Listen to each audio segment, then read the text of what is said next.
Hello. Are you eating, Candace? You're muted. Mary's gone crackers. Wow. I feel like there's so many things we can talk about today, but selfishly, I would love to talk about Robin Hood or Robin the Hood, which is actually what's happening. Robin the Hood. Shots fired. So, wow. Where to even begin? Just the name in and of itself is, quite funny. Yeah. I'm excited and nervous to see how this turns out. Some folks watching the show may or may not know.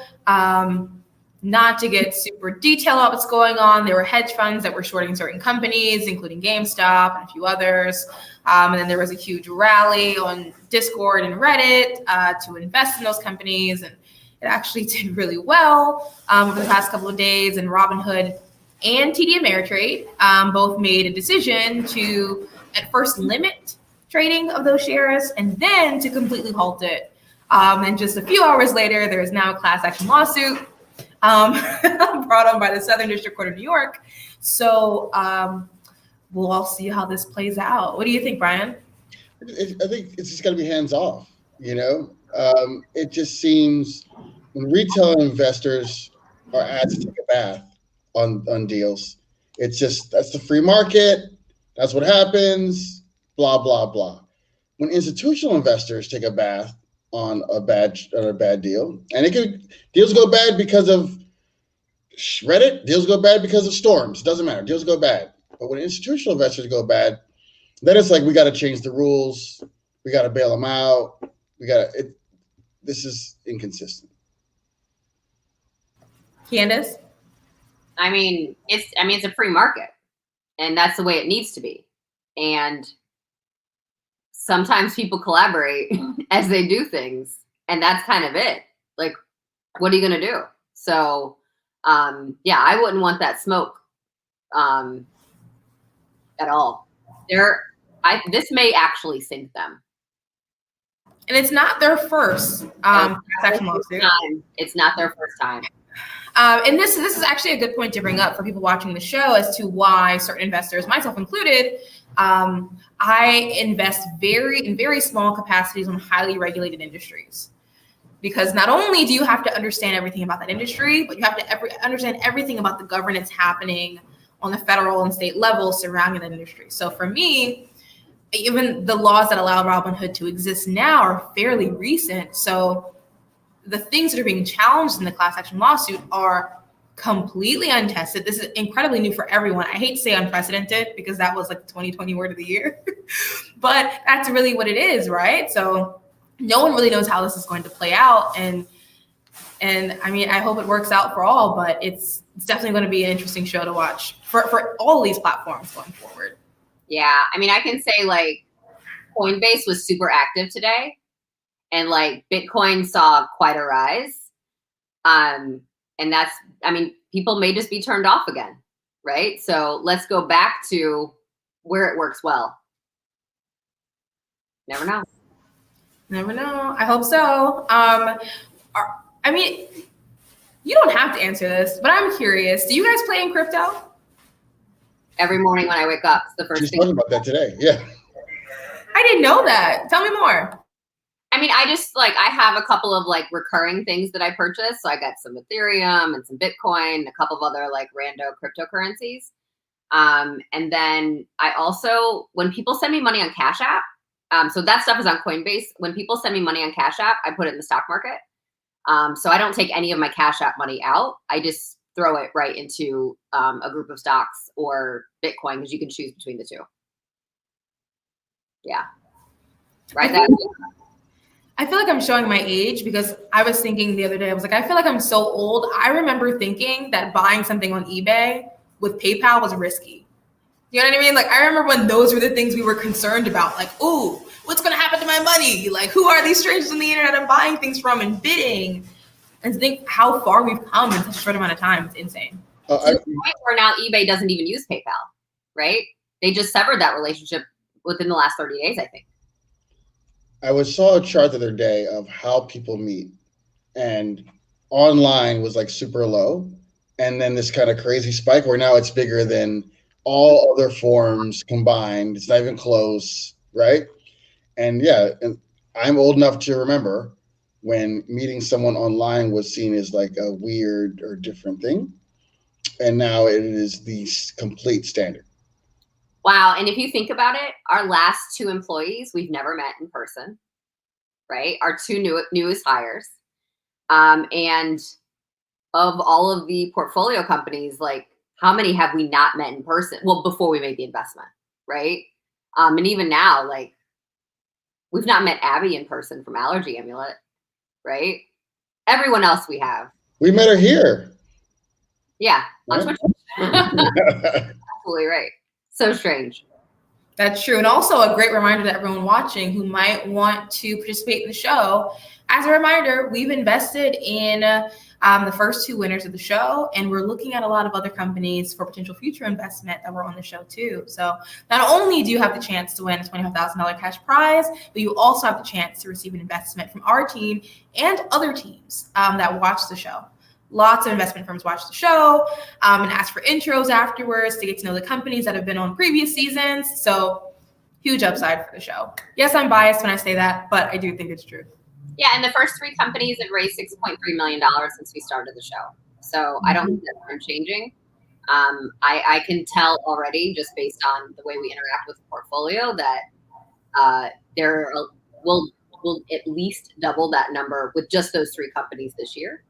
And whoever else we see for the next 4 to 5 seasons, same thing's going to happen. Yeah, absolutely. You know what other thing that's changed besides dating and meeting people? The thing I always laugh at myself when I think about it is like stranger danger. And I get into strangers' cars pre-COVID every day. Literally almost every day before COVID. I was getting in an Uber. Oh, okay. I'm like, but what other strangers? But think about it. But that's what it is. That's all it is. You're getting in a stranger's car. Yeah. That's going to my dad doesn't like that I do that. Well, those that passed, the early investors, you look at their like deal memos and things, that's oftentimes why they pass. Because they didn't think that human behavior would change fast enough for the company to be successful. Mm-hmm. And it did. And I try not to give Travis any sort of like airtime, but I will say there is something about teams that can do that. How are you really creating cultural shifts from what you're building? How are you actually changing the world? And whether or not I like Travis, they change the world.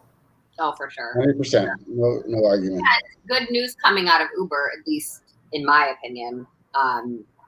They made a commitment that by 2030, all of their cars will be EV.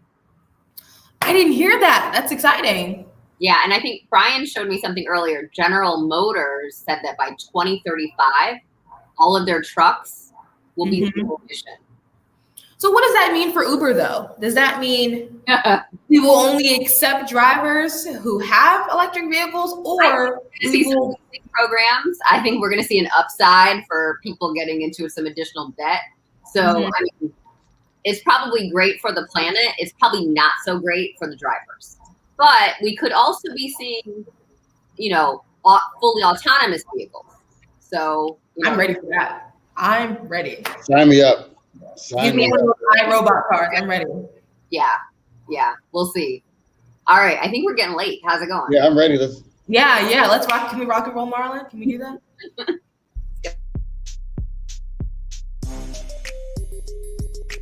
We're a company and a venture capital firm that invests in companies run by women and minorities, particularly when they're away from the coast. I'm very, very focused on the Midwest.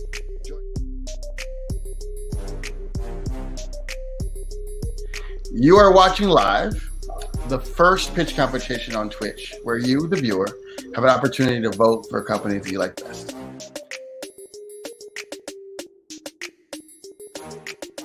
So every episode, we have 3 judges, plus you, the audience. You also get to judge each pitch. After each presentation, you'll see a cute little box pop up with a Twitter link for you to vote for if you would invest in the company yourselves.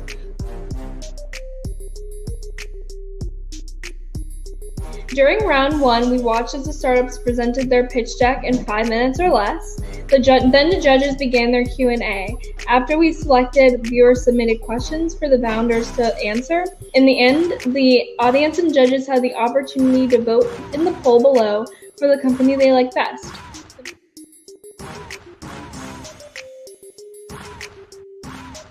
Candace, do you mind if we start? Oh, sure. Sorry.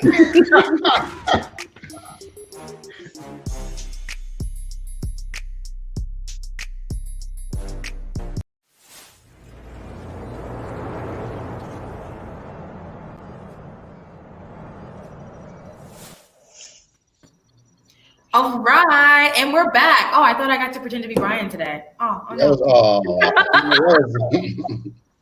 And we're back. Welcome back again, everyone. Thank you for joining us tonight. This is Twitch Pitch, Season 4, Episode 4, the very first pitch competition here on Twitch, brought to you by the team at Lightship Capital, the very first VC team to be on Twitch. We're so excited to have you all here tonight.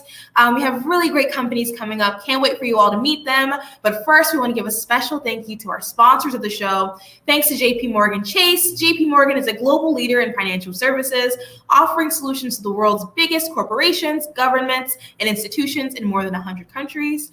The Ohio Third Frontier, which works with innovative startup companies across the state, making Ohio the destination for tech entrepreneurs. The robust network of resources help take advanced ideas and turn them into new tech businesses. And the Hillman Accelerator, which is the very first accelerator in the Midwest for underrepresented founders, which just happens to be founded and directed by our very own Candace Matthews-Brackeen. So our team here consists of the Candace Matthews-Brackeen, who, in addition to being the founder of Hillman Accelerator, All about me. it's just you. This is a Candace show today. So she's the executive director of Hillman and the founder of Hillman. She's also the co-founder and GP of our fund, Lightship Capital, and is an expert in all things e-commerce, CPG, kayaking, ukulele, and all kinds of other cool things unrelated to that. We're talking more about being people, right? So That's right. that's you as a person. Yeah. And then on our other side here, we have Brian, who is the other co-founder and GP of Lightship Capital, and he's an expert in all things AI, machine learning, and judicial law here and abroad in the UK. So that's our team. I'm Lexi. I love all things health tech. I lead the investment team here, and I love all things drag performance and music theater. So we're really excited to see you all tonight. We actually have two companies from my favorite vertical, health tech. Specifically today, we're seeing some cool things happening in the med device world.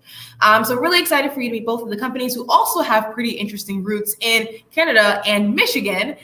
So really excited for you to meet both of them today. For those of you who are new, let me show you how the show works. Every episode, we see two companies. They go head to head. They tell us a little bit about themselves. We see a 5-minute pitch video, and then we have a Q&A. You, the audience, you are more than welcome to ask any questions you may have throughout the show of the contestants. Just drop it in the comment box below from wherever you're viewing. At the end, you also have the opportunity to vote for the companies. So ask yourself, would you invest in this company if you could? If the answer is yes, we'll tell you how to vote for them below. 12 companies compete every season, and at the end of the season, we see 3 companies in the finale who compete for our grand prize of $25,000, no strings attached, and we're really excited to be able to bring that to you this season and a few other seasons coming up this year. So let's get right into it with our companies. The first company we're going to meet, and the first founder we'll meet, is Alexa from TheraB.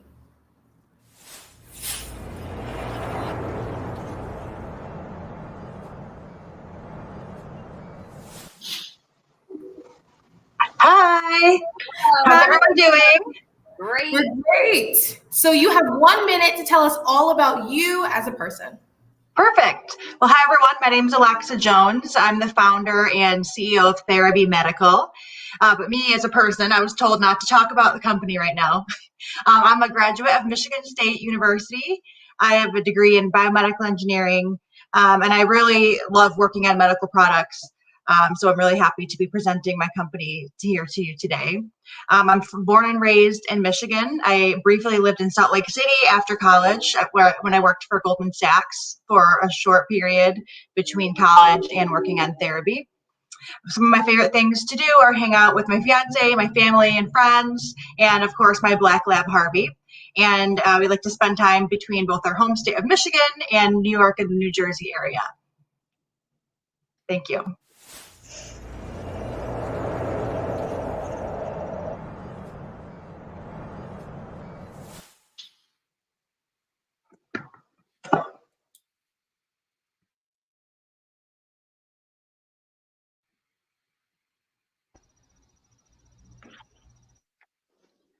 TheraB Medical is the creator of Snuglet, the first wearable treatment for infant jaundice.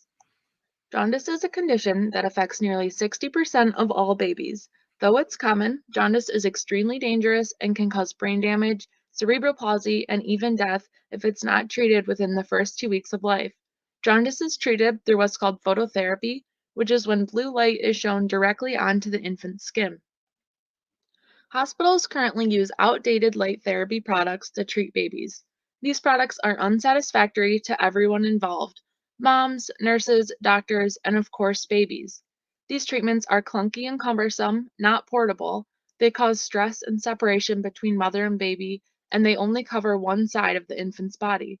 In fact, it's very common for nurses to use 2 or even 3 devices at one time, and it's impossible to hold, bond with, or breastfeed your baby at all during this 3 to 7 day treatment. There has been little innovation in the phototherapy space, and nurse managers are asking for a solution that lessens the time and effort required from their staff while providing superior care to their patients. We created Snuglet as a solution to these problems. With Snuglet, babies are wrapped in a 360-degree swaddle with embedded LED light technology built into it.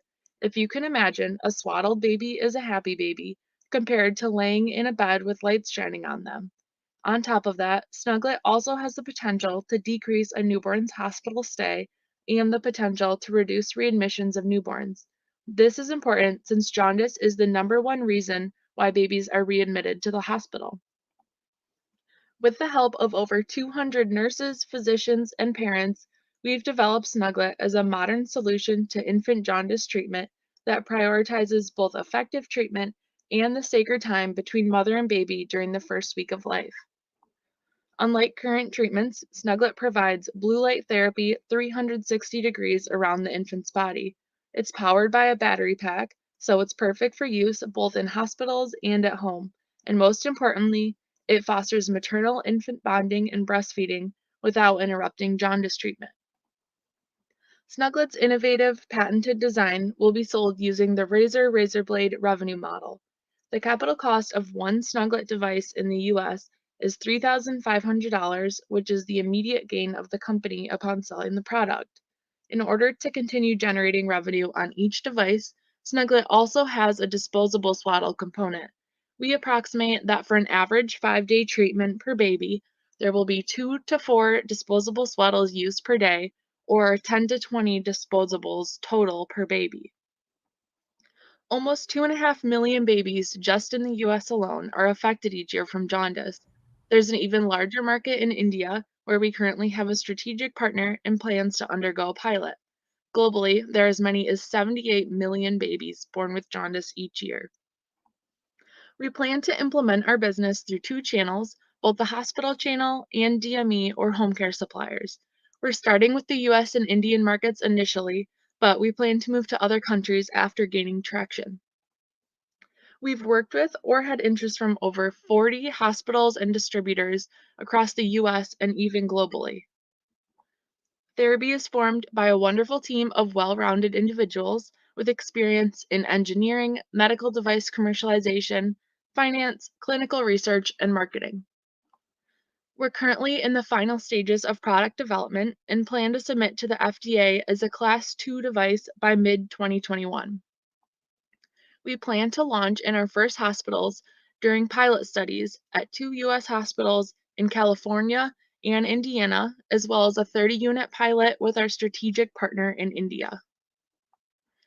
TheraB is currently raising a $1.3 million seed round. We've closed on $500,000 and are seeking an additional $600,000 commitment by December 31st. These funds would be used to complete product development and manufacturing setup, complete the necessary testing to submit for FDA 510(k) approval, hiring additional team members, and undergoing pilot studies. We're TheraB Medical, and we believe that the first moments of your child's life should be in your arms.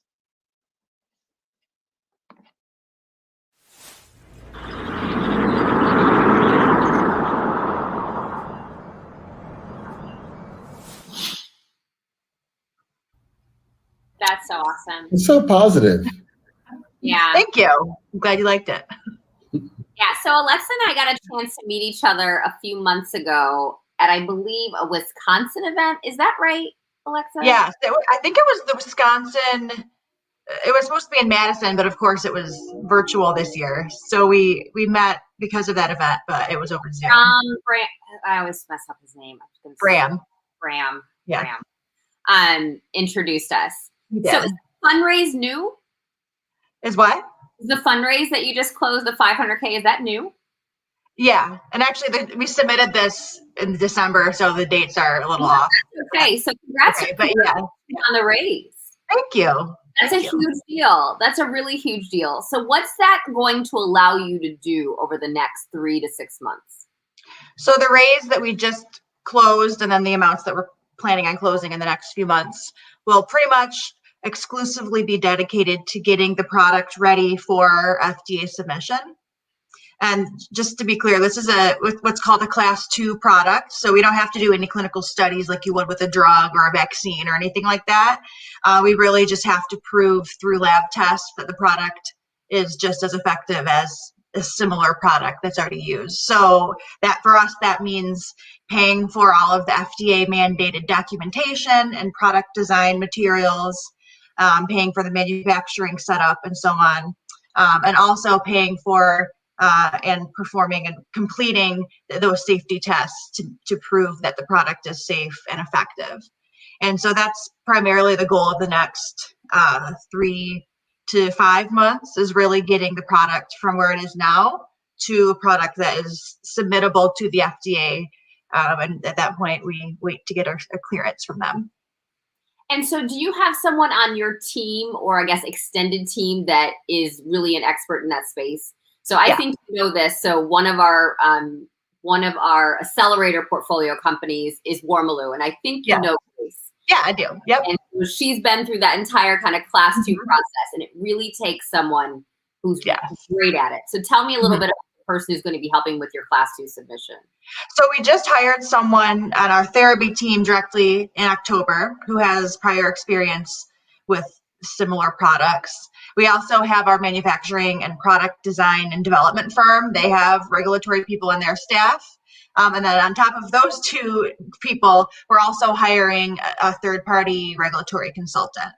And so right now is right about the right time to bring that company on. So we're actually in the process of getting the paperwork and everything done right now for that consultancy firm. And that's who will actually help us submit everything to the FDA, on top of the internal people we have and the development company people that we have. Because of course, that's such a crucial part of launching a medical device, and we really want to make sure we have our bases covered there. Absolutely. Last question, and I probably could go on it for a really long time. Everybody knows I love the kids. Like, it's my favorite part of tech. It's just like women and children, and making certain that they can, grow and be healthy. I was really impacted by your slide that showed the sketch and the process of development using 200 nurses. So tell me a little bit about that process and how you ran the process and what you learned. So I actually started this company in college as an undergraduate, as an engineering design project. So as you can imagine, a lot has happened since then. So at first, really the first year or so was spent just in some local hospitals in mid-Michigan, really asking nurses first what the problem was and identifying that, and then asking them what their ideal solution would look like. And then from there, starting from those first 2 or so hospitals to the 40 that we've worked with now, really it's been a combination of in-person focus groups, taking in starting with sketchbooks of different ideas, and then eventually kind of moving to prototypes or I should say mock-ups, not full prototypes. Like, for example, things like how the swaddle wraps, if it's a baby wearing sling or a swaddle, like those are two totally different things. But we did actually go through the process of asking the people that were actually going to be using this product what they wanted it to be. We tried not to leave anything off the table. So we kind of slowly started narrowing down features, functionality, what the product needs to do from a medical perspective, a non-medical perspective. And that's when we got to what we feel is the solid design direction of what Snuglet should be, which is the swaddle design that wraps all the way around because babies like to be swaddled. The fact that it doesn't come up too high, it closes at the feet, different features like that. Really, we've reached this point because of asking the people that actually use the product what they want it to look like. Someone else can go, and then I'll ask my other questions if the audience can't fill them in. You can't help herself with all the baby stuff. She loves these companies so much. I have a question. I assume you're going to do really well with all your approvals. I can hear how just both confident and just prepared you are in that area. So I'm actually more curious about the growth side. So assuming all those approvals come, you're all clear. There's a clear need for the product, and it's clearly so much better than what's out there. How are you preparing for that kind of growth? So we actually have the same person that has the regulatory experience also has commercialization experience. So she and I have been working on really digging deep into our sales strategy and growth plan over the past 6 months or so, and really explicitly stating what TheraB's growth plan is for the first year, the first 2 years, and then kind of more long-term after that. And so at first, really, the first year will most likely be hospitals that we already have touch points with. I mean, there's quite a few of them. We even have letter of intent documents with some of them. And then after that, we'll really be focusing primarily on distributors, hospital distributors, because to get to scale for a product like this, it's not going to be us just going to a bunch of hospitals. We really have to focus on finding the right distributor partnership. We have had some interest already with some pretty large distributors, so we're hoping that continues once the product's ready to go. And so that's essentially our plan for the U.S. is to both, have a little bit of direct sales, but ultimately focus on distributors. And then internationally in India, we have a distribution partner there already, and so that's who we'll be working with there. A cliche thing that every investor says, but it actually is it is true. Beyond the money, though, I can tell you from my entrepreneurial time, the money was critically important. But beyond the money, what are the things that your new investors can do to support you? I think just helping give us direction on how we're creating a brand around the company. It would be something that we need to spend some time on, because as you know, now the millennial mom or whatever generation we're in now really is looking for something different than maybe 20 years ago when they're picking out products. And of course, this is a product that you would get in the hospital. So it's a little different than something you would go buy on the internet, but we still want to have that interaction with the consumer because the parents are a part of this equation.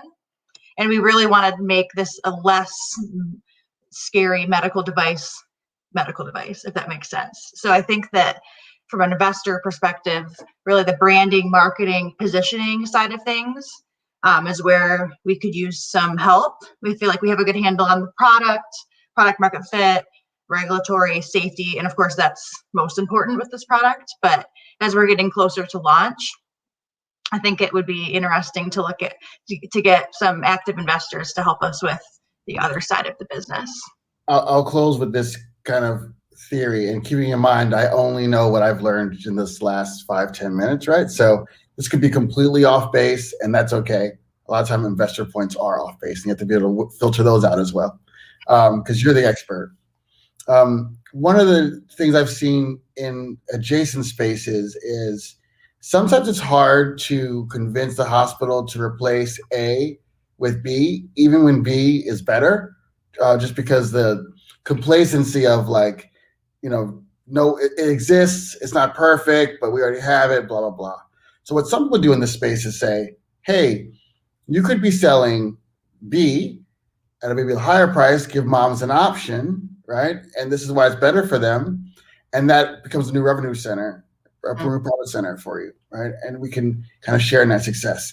And also with enough funding, you can say, I believe in what I'm doing so much. I believe that people will choose me or what you're doing so much that I'll provide you with the first X number, right?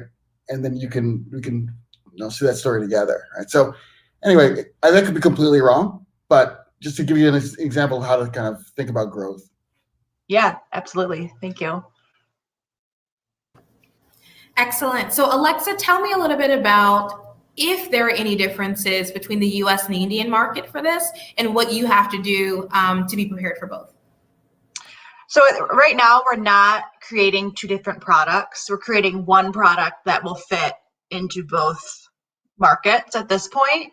So really the main differences, aside from obvious things like electrical plugs and things like that, are really around two things. One, the sale price of the product. In the Indian market, actually with this distributor we're working with, we're first targeting public hospitals. So it's through the government. And so the reason for that is because you reach more of the masses that way. But they're also probably not going to buy $3,000 or multiple of $3,000 swaddles. So we'll likely have to sell it at a lower price, which means that in product design and material selection and manufacturing, we really need to be cautious about that side of things, the cost of making the product. And the second difference, I would say, is really in the swaddle side of things. So we're still right now taking a look at if a disposable swaddle is the best route for like a rural market in India. Urban, I think, is more similar to what we would see here, but there's some little differences like that we're still making sure that the product market fit is still the same thing for rural versus urban in that market.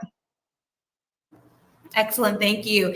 And Candace, I'm going to let you ask some more questions that you might have while I remind everyone watching that if you, the audience, have questions, drop it in the comments. I'm happy to ask them for Alexa. Any comments you have about the team or the company, what else you want to know, happy to talk about that. So Candace, feel free to ask away.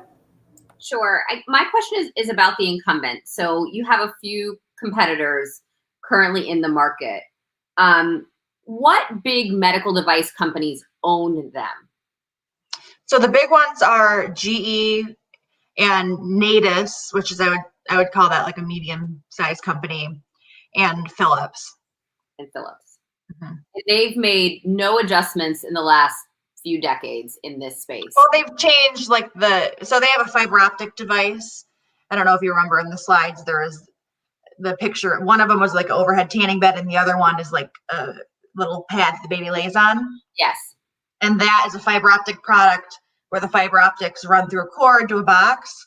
So companies like GE and Philips have made that box like look more sleek, like more modern.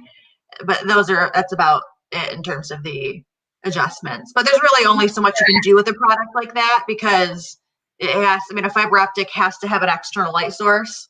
So there's really only so much you can do with like updating something like that. Okay. And will there be a similar amount of time that baby has to spend in the unit? Yeah, so our goal ultimately is to get the product on the market with the claim that it's the equivalent treatment. And then we actually have some of our hospital partners that are interested in doing a future study, a time study. And so that, of course, we'd have to revalidate that with the FDA once we get those results. So that's why we're doing that later, not now. Our goal right now is to get on the market ASAP. But that is something that our hospital friends have mentioned having an interest in doing, a full actual study that's comparing the time. But just overall, in terms of like why we're designing it to be wearable, is because the more skin you cover, the faster jaundice is treated. And that's actually why they use like 2 or 3 products at a time right now. So that's like really the basis of why we created this product. But we're just not planning on doing like a clinical study right now because we want to get to the market as fast as we can. Perfect. That's my only other question, Lexi. Awesome. Well, I don't think anyone in the audience has any additional questions either, which is generally a good thing. It means you're very clear and concise in all of your answers. We are going to remind people, if they're interested in potentially investing in this company, that they can text the number 7 to 203-408-6432 to vote for TheraB for the finale and grand prize. Once again, TheraB is number 7. Oh, you guys relate. You relate this time. 7 to 203-408-6432. Thank you so much, Alexa. Thank you. Brian, say the thing. Thank Now we're you. going to talk behind your back.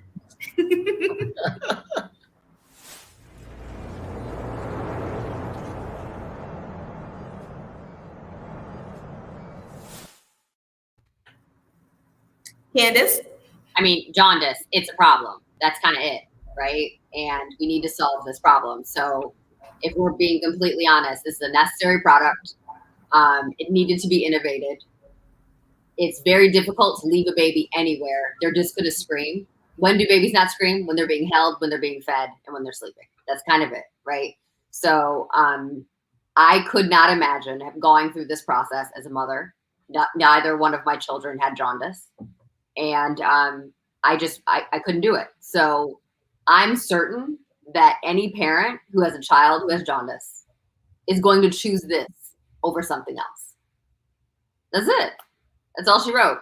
So I think it is, competitively priced. As I saw the slide, it was a little higher than some of the others, but higher and lower. It just kind of sat there right there in the middle. They're obviously the team to do it. Just like, and everybody knows, I love Grace from Mormalloo. So just like Grace from Mormalloo, she started this thing while she was in college and has just been riding this thing and working through every single problem. And the unfortunate thing about being a woman in the medical device field is very difficult to get funded. And so she has learned every single lesson. And I'll tell you what, the investors that are in that first part of the $1.3 million round, they're getting their money back. Right? She's learned every lesson. So here we are now. I hate to be super rah-rah about it, but it's just like it's easy. That's easy one. Brian? Yeah, I love these. I love all these because I think that there's not enough, this is going to sound weird, but there's not enough caring in these industries. Like to have these other products all these years and they're all clearly like trash, to Candace's point, like just basically letting a baby sit there. You don't see the care in the products, right? And when you look at her product, you see someone who actually cares about the baby, right? It's not just effective, but it's a lot more heart. And so I just think moms are going to see that and hospitals are going to see that and go, yeah, that's what we should be doing. Like, I just think it's a matter of just distribution and putting it out in front of folks. So yeah, I liked it. I agree. I liked it too. I'm very excited to see what happens once they're in market. Of course, that'll be the really big test. And a pro tip, I generally do not advise that startups bring on consultants, with the exception of bringing on an FDA clearance consultant. I've been an investor in companies where we've made that mistake before. We didn't do it until it was too late. It's integral for you to bring that person on or team on to really go through all of your filings, all of your studies, all of your data, just to make sure that you're speaking the right language, everything's filled out correctly, to make sure that your experience going through, whether it be trials or clearance for whatever class you're submitting to, is correct. It's super important to bring one of those folks on. And I know that they're not cheap, but please, if that's a process you have to go through, bring someone on. And hello to everyone who just joined us, probably from Dan at Rockstar 74. Yes, we did enable raids. Thank you. Welcome to the show, everyone. And so thanks again. That was a great company. Speaking of great companies that help children and mothers, we're going to see a quick clip from our best friends at Prove. Oh, fun. Problems with ovulation can make it difficult to conceive. Prove is here to help with the first and only FDA-cleared test to confirm successful ovulation at home. Prove works by tracking PDG, a progesterone metabolite, days 7 to 10 after peak fertility. A successful fertility journey begins with successful ovulation. And with Prove, you can confirm successful ovulation or identify a potential issue and take the next steps to fix, all from the comfort of your own home. And so even for people who aren't ovulating or trying to ovulate, they have a really great podcast they just dropped on Spotify. I'm sure it's also on whatever you call the platform for Apple, Brian. What is it, Apple Music? Podcast, Apple Podcasts. Apple Podcasts. Either way, it's a great podcast. Take a listen. Super interesting things, great topics, great interviews. And now we will bring on our next contestant of the night, which is Ron Wilson from Wilson Adaptive.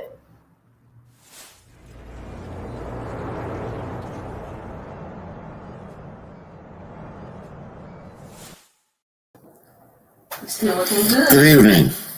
My name is Ron Wilson. Hey, Ron. Hi. To tell you a little bit about myself, I'm an ex-Marine.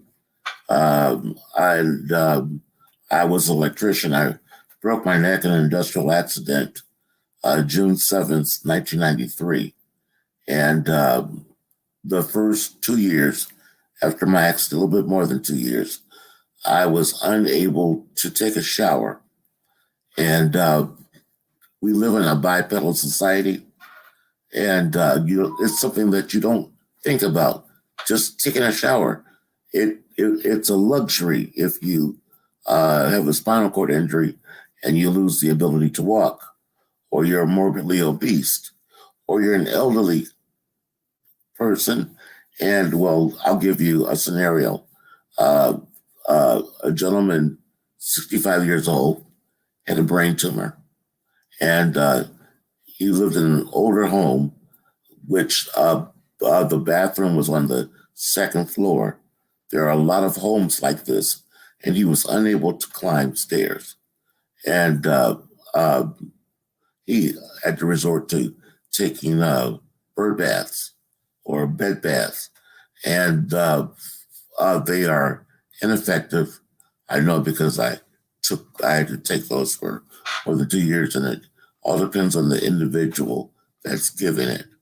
But they've got things like no rinse shampoo, and it's an oxymoron.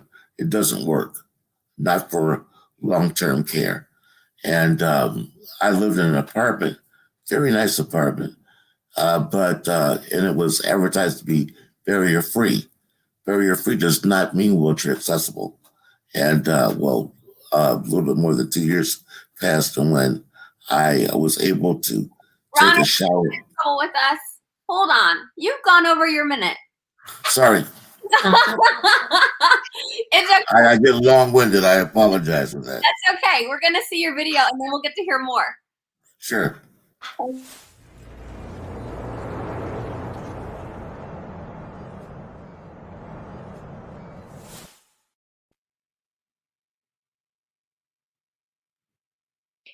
My name is Ron Wilson. I founded Wilson Adaptive Technologies, in 2016. I am a Detroiter, a Marine, and an electrician. In 2017, I became a proud partner of Wayne State University in Techtown as we started research and development of the first product. And we started with a special partnership, and we can change the way people think about accessible hygiene. As a business, we can redefine fair market value, we can re-engineer accessible hygiene, and we can make hygiene a right. I have been paralyzed since June 7, 1993. I had repaired a bucket elevator, and I was inspecting it when I slipped. It was horrific.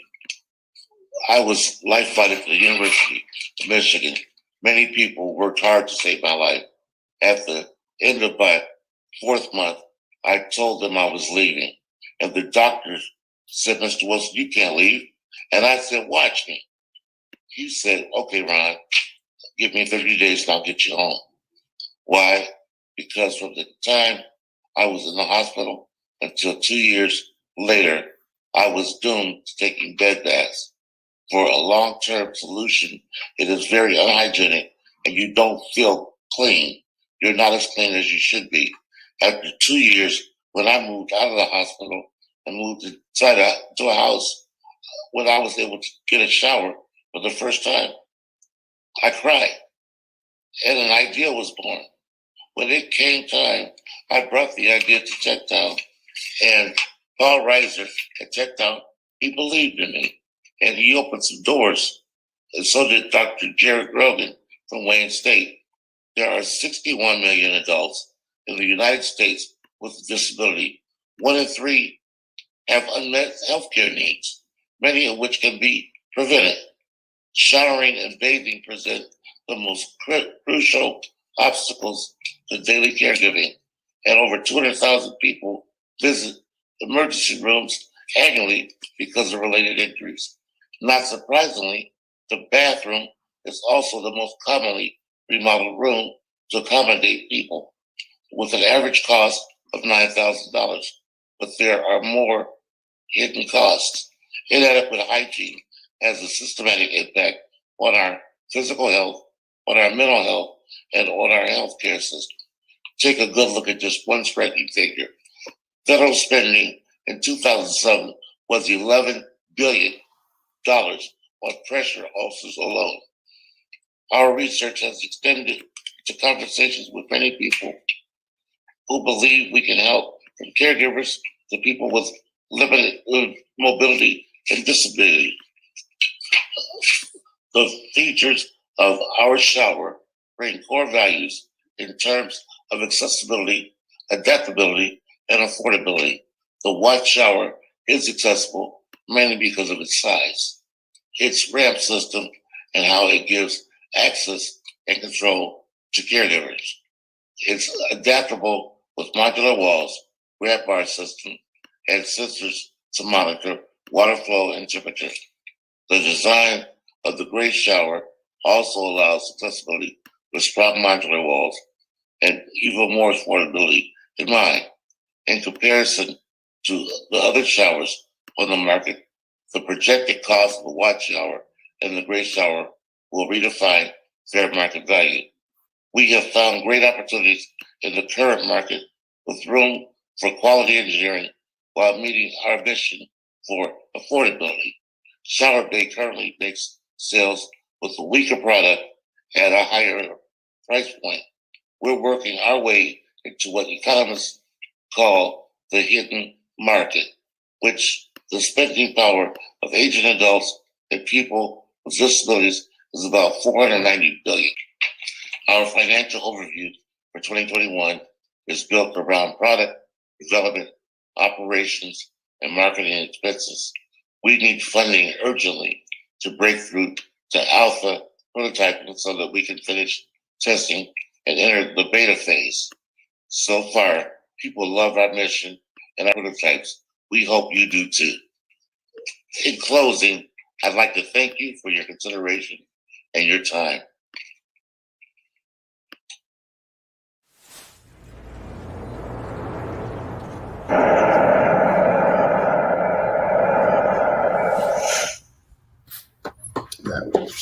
Once again, I got the best job in the world. Every single Tuesday and Thursday, I get to see just brilliant people. So, Ron, question for you. What's it going to cost to build this alpha product? Well, the costs are basically unknown at this time. We need to buy master molds for thermal vacuum injecting, forming, and plastic injection tooling. We can buy used equipment, and there is a company that is Detroit based, and our missions are similar, and they're like a big brother. They really want to look out. The company's name is Arbor Grace, and they are giving me a place to manufacture the prototypes, and I don't know where this is going, but good things are happening. I would estimate that the cost of building the alpha prototype and actually starting to tool up for batch production would be approximately $3 million. And Ron, do you think there's an opportunity to leverage in the beginning federal grants for this space? So you talked about kind of there being this $11 billion cost for pressure ulcers. Yes. Have there been any federal challenges that have been, put out to try to tackle this particular issue, or federal grants that are specifically around supporting people with disabilities and finding new ways to help them be mobile around their homes? Now that I don't know. I'm a vet and I go to the VA hospital, and they are really great. They really are. But as far as implement for grants for showers, for rolling showers, I've not seen that at all. And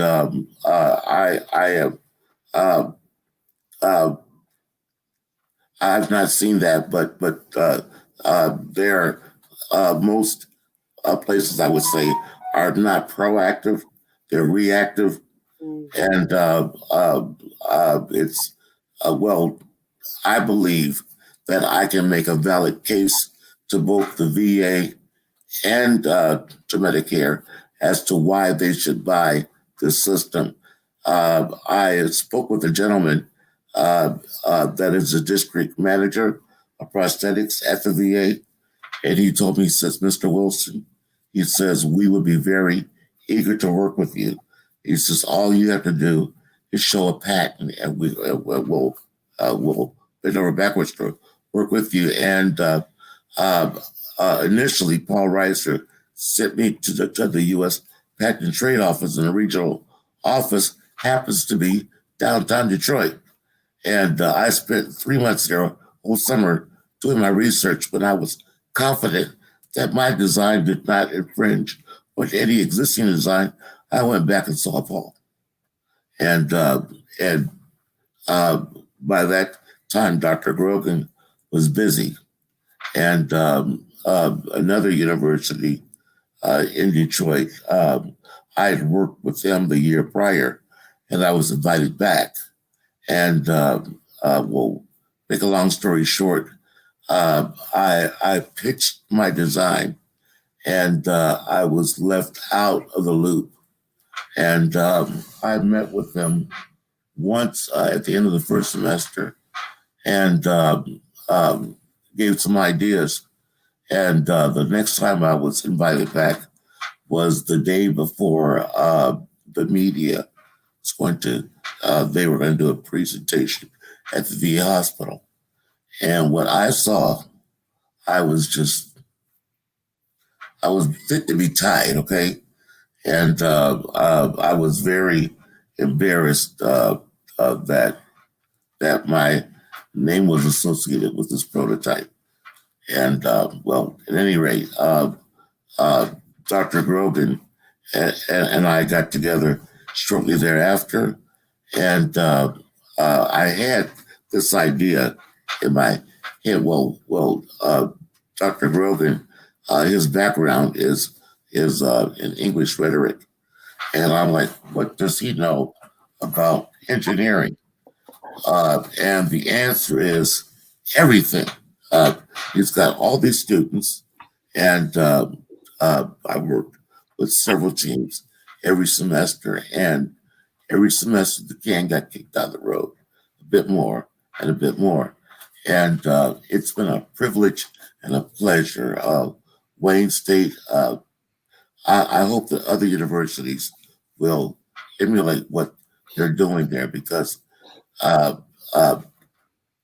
literally in the time that I've worked with Wayne State, I would say a little bit more than 200 students from many disciplines have worked on this project, and and TechTown has been there to support me, and I believe that in the great scheme of things, it's the perfect time for this to happen. For many years, I was asking God, why am I still here? And the answer is, I've got work to do, and it's given me a mission. But back to the shower, I don't care how bad I feel. Um, I suffer from chronic pain, severe chronic pain, and every morning my second stop is the shower. And I don't care how bad I feel. When I get out of the shower, I feel better. I feel better. And it's made, I just want, I've got more birthdays behind me than I have in front of me. And I just want to make a difference, a positive difference. I like to redefine what's fair. You've got companies that I've experienced that they skim the market, and some of them are profiteers, and it's just wrong. It's wrong. If you lower your price and you want to serve the public good, you'll make money. I'm not against making money, but I believe in fair play. Yeah, you've got to be able to, do good. You can make money and still do good. Absolutely. Absolutely, still an opportunity. Okay, Dr. Grogan, you jumped in here. How are you today? I'm good, thanks. I was suddenly on live with you all, so I was caught off guard. I'm glad my face wasn't as red as my shirt. So what member of the team are you, sir? So Ron mentioned glowingly that I'm the Wayne State professor who met him at TechTown. I work with TechTown also as an expert doing some communications work, sponsoring startups there. And we have a pretty close connection between Wayne State and TechTown in Detroit and the urban core there. And Ron mentioned when I met him, he was 3/4 of the way into this pretty awful community partnership with 3 PhDs involved and 2 large institutions who were also interested in Ron's idea, right, from the concept phase. And it was going badly. We won't name the institutions involved, but I'll just say that it piqued my interest too. I was just actually sort of cutting my teeth there working with startups. I was working with Identilock and CarePRN, a couple pretty successful companies now. And the thing that struck me the most was that Ron, the people working with Ron from these other universities weren't being inclusive, obviously, like they weren't listening. And if you take your time to actively listen to Ron, he's incredibly smart and also incredibly charming and would make a wonderful face for a company like this. So we made sure to do it right and integrate engineering and professional and technical communication and some business courses around Ron's product and build it incrementally and make sure that Ron was involved every step of the way. Now we're at a phase where this is our first pitch, right? I think you know this. Like this is our first round of practice with this. We have to do it all remotely. So she doesn't share with us ahead of time like who the companies are that are pitching. So congratulations on your first pitch. Like that's hard. Yeah, it was a lot of work and it was a ton of work. And thanks to Ron and myself and some advanced senior students at Wayne State put together the pitch all remotely through his iPad, from home, and it was an amazing amount of work, really. And then we've got a lot of research and development done with the products, and we feel that they're the only things out there that are going to solve some problems for a lot of people. Ron has got the gift of gab, as you can tell, and he talks to people endlessly, which goes along really well with usability research and user research and market research. Beautifully, it makes it such a fluid thing, very human part of what can be, fairly dry market research. And we have 2 prototypes, proof of concept prototypes ready here that a lot of people are fans of right now. So that's awesome. All right, well, let's let our other 2 judges ask their questions as we wrap up for the night.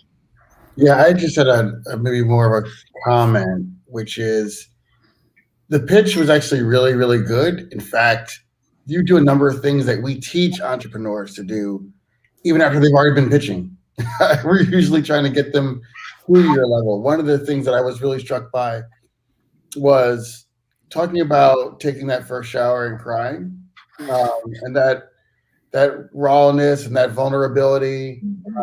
It really leaves a lot of emotion, which then, and we teach this. That emotion is a really important point in getting someone to make a neocortex decision in your behalf. So, do I want to invest? Do I want to make a financial decision? Do I want to do something that's supposed to be rational? Our emotional side can impact or warm an idea. And so, yeah, I just wanted to say that your pitch, your style, what you shared, being vulnerable. I know writing that slide and maybe wanting to, put that in there isn't always easy, but I just want to just triple down and say it was absolutely the right thing to do. It leads investors to want to find a way to invest, and it's brilliantly done. Thank you. But it's just, I'm speaking from my heart. Honestly, I was told to do this, or it's just who I am and how I feel. Oh, very authentic. Yeah, fantastic pitch again. I'm going to steal some audience questions as my question. So I'm curious too, Time Frog wants to know, is it a drop-in replacement or will it be a full remodel of the bathroom? A total remodel of the bathroom cost, it could be very expensive. And no, it's not a remodel of the bathroom. This shower is modular. It can be set up anywhere that you have the space. It's basically 4 feet by 5 feet for the wet shower. And the Arbor Great shower is a round shower. It's approximately 4 feet in diameter. And so if you move, you can take it with you. And there is redundancy built in so that if you rent a house or a property, got hardwood floors, what would take the liability if this system fails? We're not going to enrich you, but we will make you whole. I will carry product liability insurance, and it's just about, I believe, this design. It's a robust design with redundancy, and I've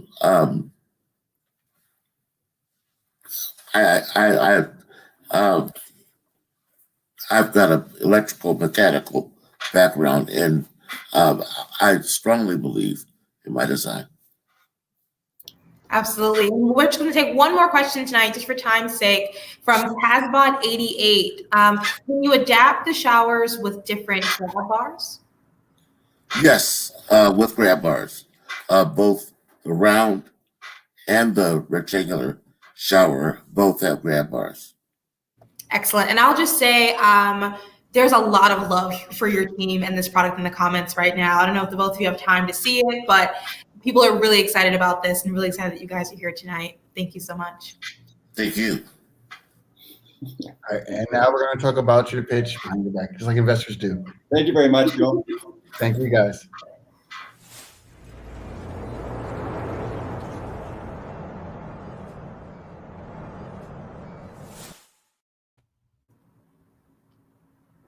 I feel like, Kenneth, there was something you were trying to say there. I was trying to say we have to vote. Remember? The vote. What happened to that? Oh. Remember? Okay. There we go. Yes, that's it. So if you guys can see things, that's great. But I'm glitching out right now. So if you can hear me, fantastic. If you'd like to vote for Wilson Adaptive Technology, text the number 8 to 203-408-6432. Once again, the number to vote for Wilson Adaptive is 8 to 203-408-6432. I'm so excited to see what this company is going to accomplish. They're going to improve the lives of millions and millions of people when they get to market. Very excited about it. It's hard to fit the 8 in the smaller boxes. You know what I I'm was trying saying? to figure out where my hands we're supposed to go. And then I was trying to count my fingers. I was like, is that the wrong number of fingers? Look, we say this every time we have an early company. This is an early company for our particular, the way we invest, right? But it's a company to follow because just like our friends who were previously with us at TheraB, it's a product that's absolutely necessary. Humans have the right to be clean and have dignity in their lives. And I mean, I have not experienced nearly the amount of challenges that Ron has in life, but I remember like just not being able to shower after having my kids and having those like just days where I had postpartum depression. I wasn't getting into the shower. And so like just not being clean, it just starts to wear on your mental health. And I am not sure how one goes about not feeling good about yourself, kind of just your personal hygiene. So it's a problem that needs to be solved. And obviously the incumbents aren't solving it, just like we talked about with the previous medical device. So I absolutely see it. And I don't know if I can say like one thing, like we as a fund decided, a year and a half ago when we made this declaration of who we were investing in, we said we were investing in underrepresented founders. And it was our goal to invest in, and here's the whole list: Black, Indigenous, people of color, those are women, LGBT, who identify as LGBTQ, and those who have disabilities. And we have to do the work to find those people, right? And talk to those people and understand where they're coming from. And, as the doctor came on and kind of talked about the way that Ron was treated by other people in his community, that's just really disheartening. And it's our jobs as investors and as ecosystem builders to make certain that when we see something, we say something, and that we absolutely don't stand for that type of thing.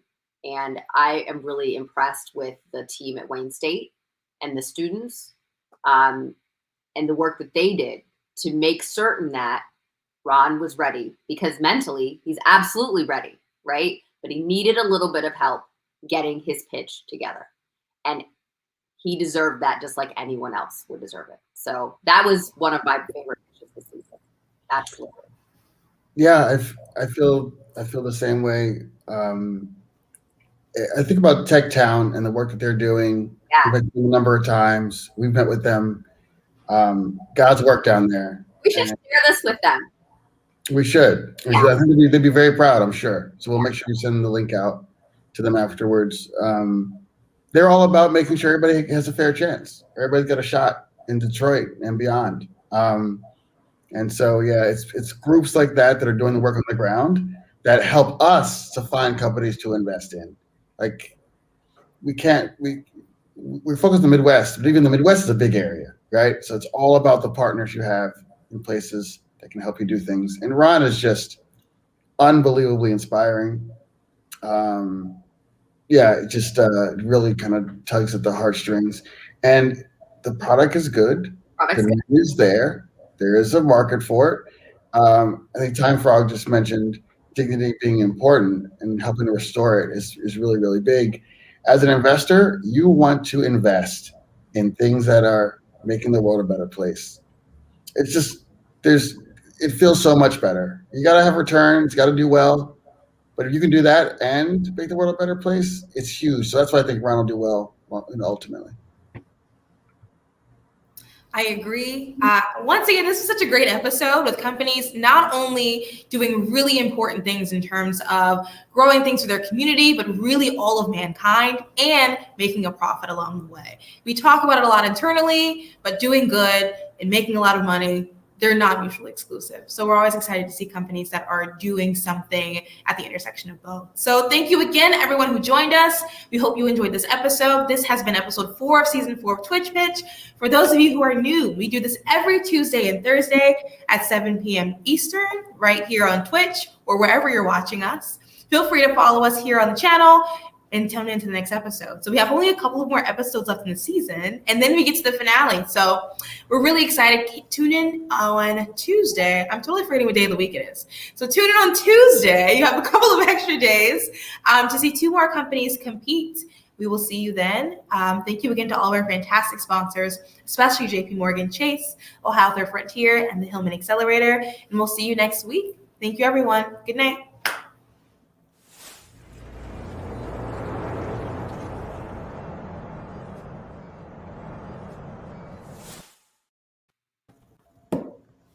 Another good show. Huh? Another good show. Another good show. Great show. Great show. Like let me just be honest. And everyone on my team knows this. Everybody knows I have like overactive tear ducts in my eyes. Right? And I had to pinch my thigh to make it through the pitches today. Both of them. No, absolutely both of them. Yeah. Because here's why. Like, so Alexa, I've met before, right? Like, I don't usually know the folks that are on the show, but you know, sometimes you get to see a founder again and you see progress. And like that pitch versus the first pitch I saw, night and day, right? And the progress was big. And so like I had that like proud mama bear moment where I saw it, right? I saw like suddenly she had taken in this $500,000 investment before it had nothing happened, right? And so now, like, I know what it feels like to give someone that check when that happened, and her dream from college gets to come true. So I'm like pinching my thigh, right? Like just trying to get through it. And then Ron tells his story about like taking that first shower, and I'm like, I'm screwed. I'm absolutely screwed. Rockstar 74 said he didn't take a break. He had to just. Yeah, you know, and look, not every company that we hear pitch is going to get an investment from us because it may not fit in our thesis, right? But there are people who invest. These are all investable companies, right? We've not seen one company this season that could not get investment. I agree. At all, hands down, right? Because there are different size investments at the alpha stage, at the beta stage. So that pre-seed investment versus seed or series A are all different, right? And you figure out that right size situation. Yeah. There are people who focus on just folks with disabilities. There are foundations that invest in tools and in products like this just to make for the outcome, just to make so they would be in the world. Yep. You know, so yeah, there's people have different appetites for risk. And so that's something to remember. Yep, absolutely. Absolutely. So you mind if we go short today so we can all eat? I think so. It's been a really great show. I'm incredibly hungry. I don't know about everyone else. So yeah. Another one of these crackers or any more. So it's been lovely. We're so excited to spend this time with everyone. Once again, we will see you same time, same place on Tuesday. See you then. Good night. Bye.